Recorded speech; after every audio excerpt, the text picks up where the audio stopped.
नहीं थम रहा बांग्लादेश में हिंदुओं पर जुल्म, एक और हिंदू बना भीड़ का शिकार। कट्टरपंथियों ने की सारी हदें पार, गुस्से में आए शाह, अब तगड़ा एक्शन होना तय। एक नहीं तीन मौत पर भड़क उठा भारत के करोड़ों हिंदुओं का गुस्सा। सोशल मीडिया से लेकर सड़क तक दिखा आक्रोश, आखिर कब थमेगा बवाल। बांग्लादेश से एक बार फिर ऐसी खबर आई है जिसने इंसानियत को झकझोर दिया है और हिंदुओं के सब्र का बांध तोड़ दिया है। जिस दौर में दुनिया शांति और मानवाधिकार की बात करती है, उसी दौर में कट्टरपंथ की आग में एक और हिंदू की जान चली गई। ढाका से करीब 150 किलोमीटर दूर एक छोटे से गांव के रहने वाले खोकन चंद्र दास को कट्टरपंथियों ने निशाना बनाया। ये हमला अचानक नहीं था, बल्कि उस डर का हिस्सा था जो वहां अल्पसंख्यकों के जीवन पर मंडरा रहा है। सूत्रों की माने तो इस घटना के बाद भारत में सियासी गलियारों से लेकर आम लोगों के बीच गुस्सा उफान पर है और अब सख्त कदम की मांग तेज हो गई है।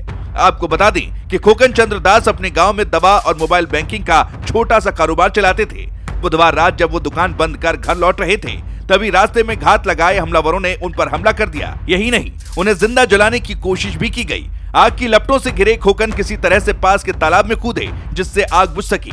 गांव वालों ने उन्हें पहले नजदीकी अस्पताल पहुंचाया, फिर हालत बिगड़ने पर ढाका रेफर किया गया। तमाम कोशिशों के बावजूद शुक्रवार तड़के उनकी मौत हो गई।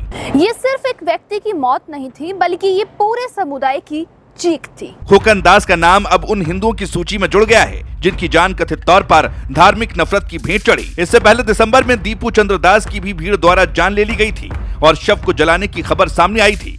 उसके कुछ दिन बाद अमृत मंडल को पीट कर मार डाला गया। सरकार ने अलग दलीलें दी, लेकिन डर की तस्वीरें जमीनी हकीकत बयान करती रही। फिर 29 दिसंबर को मेहराबारी इलाके में ब्रजेंद्र विश्वास की मौत ने आग में घी डाल दिया। तीन मौतों ने ये सवाल खड़ा कर दिया कि आखिर अल्पसंख्यकों की सुरक्षा का दावा कहां खड़ा है। इन घटनाओं के बाद भारत में आक्रोश साफ दिख रहा है। सोशल मीडिया पर लाखों लोग सवाल उठा रहे हैं और सड़कों पर भी नाराजगी की आवाजें सुनाई दे रही हैं।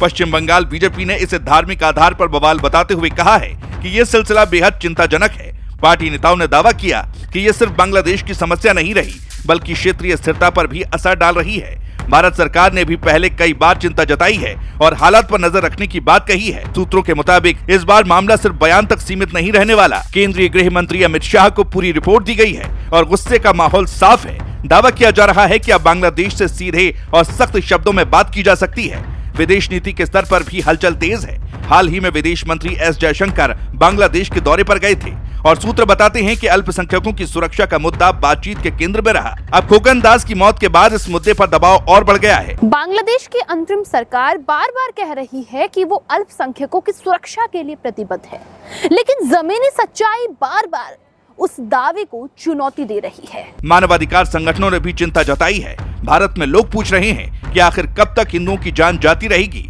और कब तक बयानबाजी होगी। ये मामला अब सिर्फ एक देश का आंतरिक मुद्दा नहीं रहा, बल्कि क्षेत्रीय और मानवीय संकट का रूप ले चुका है। गुस्से से भरे लोग यही कह रहे हैं कि अब ठोस कार्रवाई का वक्त आ गया है और बांग्लादेश को साफ संदेश जाना चाहिए कि अल्पसंख्यकों पर जुल्म किसी भी सूरत में बर्दाश्त नहीं होगा।